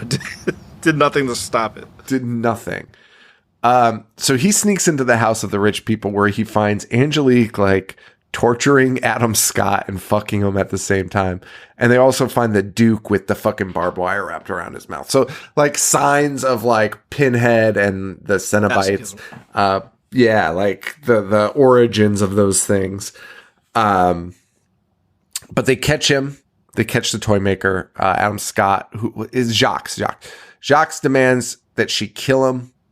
And says his bloodline is cursed, thus the name, which she does. But his wife also sneaks into the house. His pregnant wife also sneaks into the house for some reason. And he's like, go home and save the baby. Which, like, yeah, why would you even go there? That's fucking insane. But that's what she does. And then we go to the 90s. We go to 1996. Yes. Where, again, the same cast is playing the next set of characters, the ancestors. And our guy is now an architect. He's not a toy maker. He's an architect. And he's the one that has built the Lament configuration building that we saw at the end of. See, I think that's cool. They tied it back. They explained I like it. I could not believe that we went back there. I was like, in a good way. Like I was like, they're just going to write that shit off. I think like they're just going to be like, well, that's the end of that. But no, that is very much prominent in this. The building has a purpose in this movie. And he has built it. And he has been having dreams all of his life of Angelique. Yes. Which his wife blames on his grandmother being nice to him. Which was odd. She was like, this is all because your grandmother says you're the best. She's like, oh, okay. Fucking nightmare. And again, like a fucking weird like storyline with him and his wife that could be like meaningful. And they cut it off. Like there's a moment where like Angelique calls him in the middle of the night and you could see she's frustrated. That's the end of that. That's like, but like that had some momentum. Like I could see that working. Yeah. But anyway, his kid's playing with Kinects. Can we talk about how shitty Kinects were for a second? You're a big erector set guy? Motherfucker, I'm a Lego boy. Actually, I had a shitload of Kinects, but I just fucking hated them. They were so hard to Kinects fucking... were okay, man. They were kind of hard to snap together. But they you were could do so more. hard to snap. You had better angles than Legos. I remember you could fucking like... I remember there was like there was some type of like movement where you'd either press it in or press it out where it would just like snap your fucking finger and you were just like, yeah, fucking I know exactly what you're talking about. Fucking sucks. Anyway, we cut to Paris, 1996, where Angelique is alive and well, and as is Jacques. Angelique sees the toy maker on the cover of the magazine, or the toy maker's ancestor, and she's like, I have to go to America and kill him. Will you let me go? And Jacques is like, no. And she's like, okay, I'm going to fucking kill you then. And then he's like, wait, I'll let you go. But it's too late. She resolves that conflict immediately. Immediately. She just fucking murders him without second thought. And by the way, they've been living together since 1796 and without issue. And suddenly in 1996, she's like, well, it's time to die. Like, instantly. She says, you broke the number one rule, Jacques. You stood in the way in hell. You stood in hell's way. Which I actually did like that. We go back to New York City where John Merchant, who is now the name of the the toy Like maker's Marchand, yeah. ancestor, accepts an award for the fucking. He's got puzzle boxes all around him. It's crazy, and he sees Angelique in the crowd, which causes him to get shaken up, rightfully so. Instead of attacking him, she takes him some random putz who, she goes, but she does drop the I have such sights to show you. She does. As she gives him the puzzle box, she got by punching a hole in a concrete column. That's a little weird. That's where she buried it from. That's where it was buried, and she knew. So is that what I was just about to ask? Is that what we're supposed to think? That's fucking crazy, but okay. Because it was very much on the ground, but that's fine. Yeah, he of course unlocks it because everyone does, and standard Pinhead treatment here. But Pinhead kills him, retrieves his own cube, and meets Angelique, who he knows. Yes. Because she's a Hell alumni. Pinhead says Hell is more organized and less fun since she left. And I think that's supposed to be him complimenting himself. Angelique. And I read that the original script was supposed to be like, Pinhead and Angelique were going to go like toe to fucking toe. And like, they did not like each other. But of course, Miramax was like, make them have some sexual tension. Give it the Bride of Frankenstein treatment, which like those two were never even. There's so much potential with them being at war and being demonic figures, right? And both at the same end game. Like New York would have been crippled. They could have been pure destruction. Oh yeah, and I really do love the idea of like Angelique being the old runner of Hell and like somebody new coming in and being like, no, this isn't good time. Like, we're going to fucking torture fucking everyone. Yeah. I fucking love that. I do think that that's cool. Angelique then goes to John Merchant's office, where he's looking at the lament configuration on his computer, the one that would close the portal, basically. And she tells him, like, she is very upfront. She's like, you're the bloodline of the toy maker, which is crazy. And you know everything about the past. And that you building that building is not a fucking coincidence. You built that building because you're related to this guy. And I thought that was actually kind of cool to, like, not hide it from him. So it wasn't so much like, what's going on? Like, she's like, hey, bitch, like, this is what you're doing, and I hate you for it. like I'm gonna kill you for it. Then she fucks him in his dreams. Yeah. I thought we were gonna get more out of that, but we don't. We do. I mean, they have a whole nother century to show us. Can't be wasting time on that. And Pinhead, even like the Pinhead Angelique thing is summed up here. Pinhead just has like a very short moment where he's like, Angelique is pissing me off. And that's like essentially all that he says. He's just like, I hate this and she's wasting my fucking time. And that's like kind of all the tension we get there, which is a bummer. Also, Pinhead is a dog now. Yeah.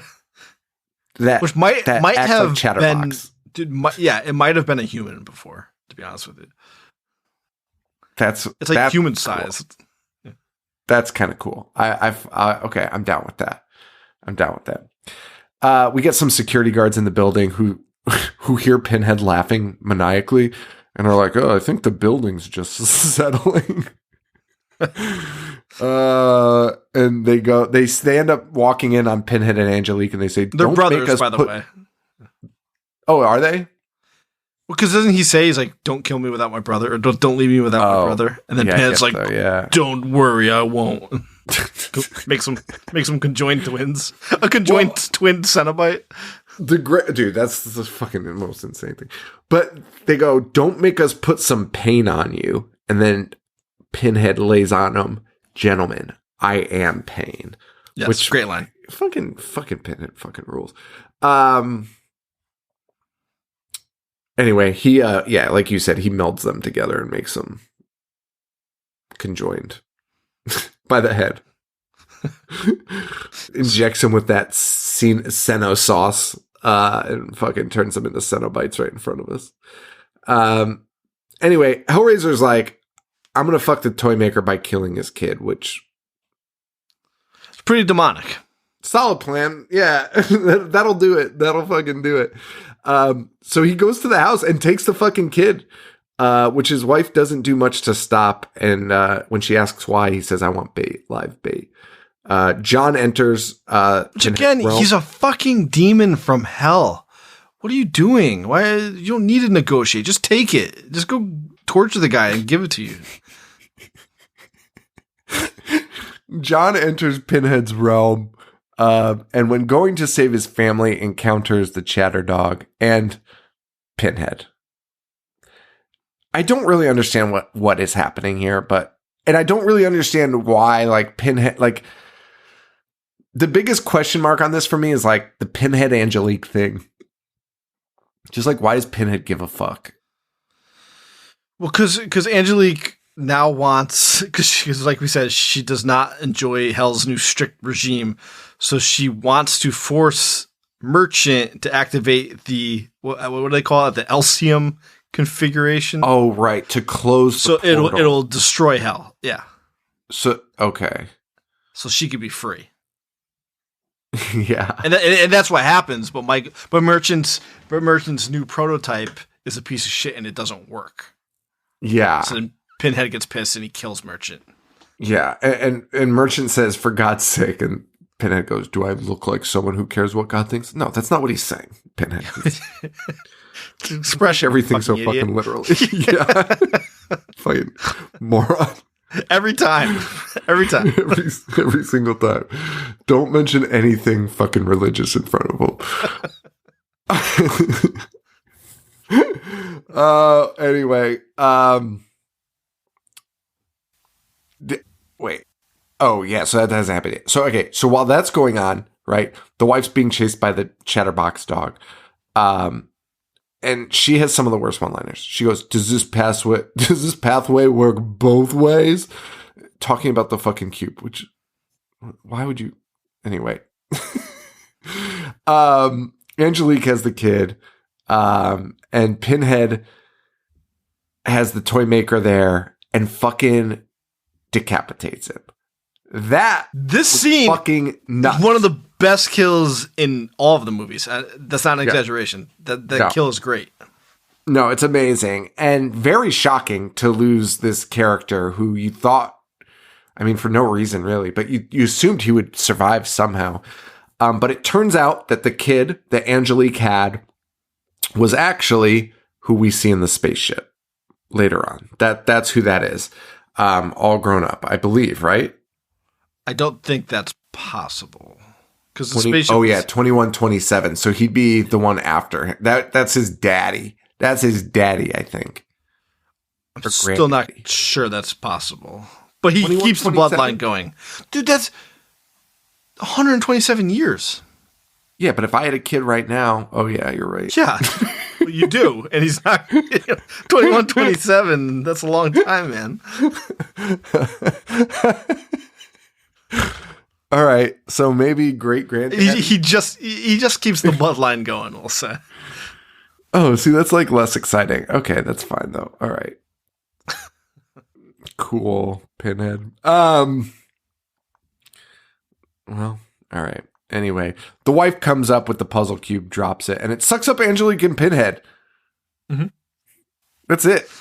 Yeah, because that box can be opened and used by anybody. We go back to space, though. Thank goodness. Don't you think we forgot about our space adventures? By the way, in the beginning, I loved because Dr. Merchant has like gone insane, right? So the space police are there to lock him up, and Dr. Merchant to one of the police officers is just like, "If I tell you my story, will you let me go?" And the space cop was like, "Yeah, okay." Like that. What? That's how it works. Also, who would believe your story? I picked that up also. He was like, I'm going to tell you this story. And if I do, you have to let me free. And she's like, yeah, for sure. And his story is what we just watched. Right. It's century-old Gives tales. you nothing. And then thankfully, as soon as he ends, we're back in the present time, the other guy's like, Yeah, I don't believe anything that you just said, and I don't give a shit. So I'm locking you up right now. And like for them, like, dude, 1796 ancient history for us. Like for them, it's even further, right? Yeah. It's fucking insane. Anyway, we rewatched what happened an hour ago with fucking Merchant begging, with Merchant fucking using the robot to open the thing and talking to fucking Pinhead and shit. We have to rewatch all that, which is whatever. And then they start playing tricks on the fucking space police by making like kids cry. Where the space cops, there's no fucking kids on the fucking spaceship, you fucking idiot. But the space cop is like, what the fuck? Shoots open the door, freeing our fucking demons. Yes. Pinhead immediately rips off his skin, of course, because that's just his fucking move. The only thing he can do, yeah. He's just turning everyone into Cenobites now. Just everyone gets to be one now. Because Angelique is a Cenobite now. Yes.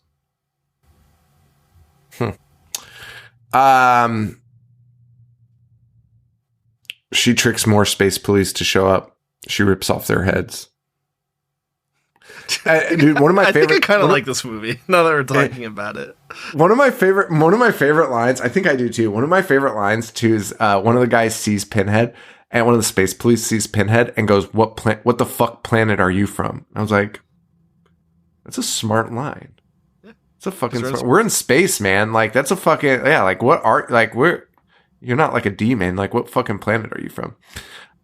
Pinhead, of course, fucking kills him instantly. Dude, Pinhead can only kill the most meaningless people. That's it. Why and can't he just do this? Yeah, easily. Do that all the time. Yapping. And we really only have one space police left. No, two space police officers left. One is this guy who's like, "Hey, we can't leave without Carducci." I don't know who the fuck Carducci is, but definitely fucking dead. Saying that name like we fucking know or give a shit. Wait, dude, can I just I was thinking about it the other day. I was at this concert recently, and there's a guy just walking around being like, "Hey, when Mike finds out you guys are acting wild, he's not going to be pleased." Nobody there knows who Mike is or who you are. And just walking around, making eye contact with people being like, "Better watch out till Mike finds out." Dude, what the fuck are you talking about? Mike must have been furious when he found out that some guy was walking around saying that. Like, not at anyone else, just this guy using his fucking name. Nobody knows who Mike is. People are so fucking weird. Well, hey, guess who's back? The fucking conjoined twins from the fucking 90s are here. And they why are they still kill around? a cop. They kill a cop by unmerging themselves, unconjoining themselves, and then conjoining themselves again with him in the middle. Just a little freak sandwich right there. Just fucking crush him, I guess. I don't know. Fucking weird. Fucking weird shit. Merchant is doing something, I don't know what, to stop Pinhead. I don't understand what he's doing. But they finally have their face to face. And Pinhead is like, "No escape, you're done." But then we see Merchant walking up to the last cop, who was the one that was interrogating him, and being like, "Get on the fucking escape pod and leave." And she's like, "I'm not leaving without you." And he's like, "Yeah, I fucking know." He's like, he's like, "You fucking idiot. I'm not fucking dying here. What do you think? I'm a moron?" And you're like, "Whoa, so fucking nuts." Because she literally just told her to leave, but that's okay, I guess. He's so aggressive about that. He's like, "I'm not a fucking idiot. I'm not going to fucking die on this ship." Oh, all right. Turns out Pinhead is talking to a hologram. Yes. And during all this, Merchant has figured out a way to perfect the reverse lament configuration, and the spaceship is it. Which is the Elysium, however you say it, configuration. I like it. Dude, this movie is, I think I like both movies we just covered now. The greatest franchise of all time to this point. They're different. They're very different. They're very different than the first two. But if we saw 3 and 4 separately, I feel like we'd be like, yeah, this is like a fun franchise. This is a fun little franchise. Agree. I think it's got a tough act to follow, Hellraiser 1 and then 2 even. But especially 1. Yeah. Such a different vibe. Pinhead is just fucking torn to shreds. Fucking blood all over his face. Is this the first time we see blood on Pinhead? It might be. Yeah, because in 2 he gets, the blue electricity. Again, he's people. Yeah. But he's covered in blood. And the space cop and merchant escape on the shuttle. His face is falling apart. The fucking space cube explodes. Merchant says, "Welcome to Oblivion." And we see our spaceship flying towards Earth. Yeah. The end. And there's nothing to indicate that the box is going to be found. I mean, it's in outer space now. The franchise explodes. You're right, and it's in outer space. Like, you can't have like the dust particles. Yeah. Franchise should have ended here, right? Right. You're not going to pull him out of a frozen lake on another planet. No. And I would have been fine with this ending. I haven't seen the other one, so I don't know if they're going to win me over. Like so we are entering uncharted territory with the next 2, the next 2 serial killer episodes. The next one, buckle up because it's 3 fucking movies. Huh. Yeah, I don't know how we're going to fucking pull that off. Well, here's the thing. The facts are getting less and less every movie we go into. 4 has like nothing. 4 is like 4 there was like no videos, there was no behind the scenes, there was not a lot of info on that. So I imagine Inferno, Hellseeker, and Deader are probably in line with that. Yeah, and you know what? I just said they should have ended the franchise. All of these are prequels to this movie that we just watched. So correct. That's what I thought, because it was like that's what they meant, I think, by chronologically or something. I think it's the last chronological one.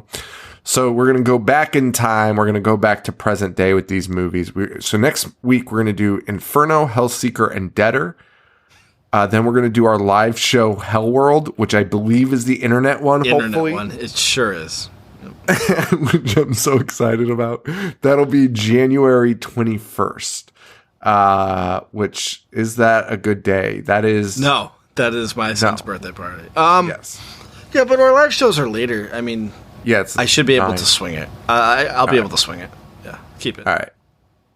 And then we take our break, and then we have January 31st. We're going to wrap it up with Revelations, Judgment, and we'll touch on the 2020 remake. The remake. That makes sense, because all 3 of those don't have Doug Bradley as Pinhead. Is that true? That is true. Oh, I thought Revelations and Judgment did. Look at the cover of Revelations. Looks like a fucking I thought idiot. it was just a hatchet job. No, dude. Idiot. I do want to give a shout out to a listener. Let me get his name here. I'm sorry. I should have pulled this up. Alex Schwartz. I think we've met him. I think he was at our Chicago show. He has a hedgehog, cute little hedgehog, named Pinhead. Named Pinhead. He's a hedgehog named Pinhead. Very fitting. They were going to name him Doug or Bradley, but they ended up choosing something with a little more of an edge. I like it. I like it too. So thank you, Alex, for sharing that with us. All right, that's it, guys. Thank you all so much. If you want to support us, patreon.com/IHateHorror. We got a new ADAT episode covering some spooky Connecticut stuff, seeing that we're from Connecticut. That just dropped Friday, I think. So we have that. We got the live show coming up. So, and I know we're recording on Sundays a lot now, so you guys don't get like the early access, which I try to get it out as soon as possible. But when we record on Sundays, it's tough. But we'll get back to it. Don't worry. Yeah, it's like, to offer explanation to that, when you have to watch multiple movies, it's kind of harder with work and life and stuff to get it the episode done on Fridays. So yeah, Serial Killer will probably be Sundays. Yeah, for sure. So that's that. So patreon.com/IHateHorror, IHateHorror.com, Facebook.com/IHateHorror, and Instagram at IHateHorror. Joe, where can they find you? Instagram, Boognish1985. And that's a wrap, guys. Thank you all so much. Thanks to Joe. And for Joe, this is Sean. Stay weird. Thank you. Adios. I dissect movies all fucking day. Wanna play? I'm gonna watch what I'm not supposed to watch. Fucking zombie getting sliced and diced. Monster.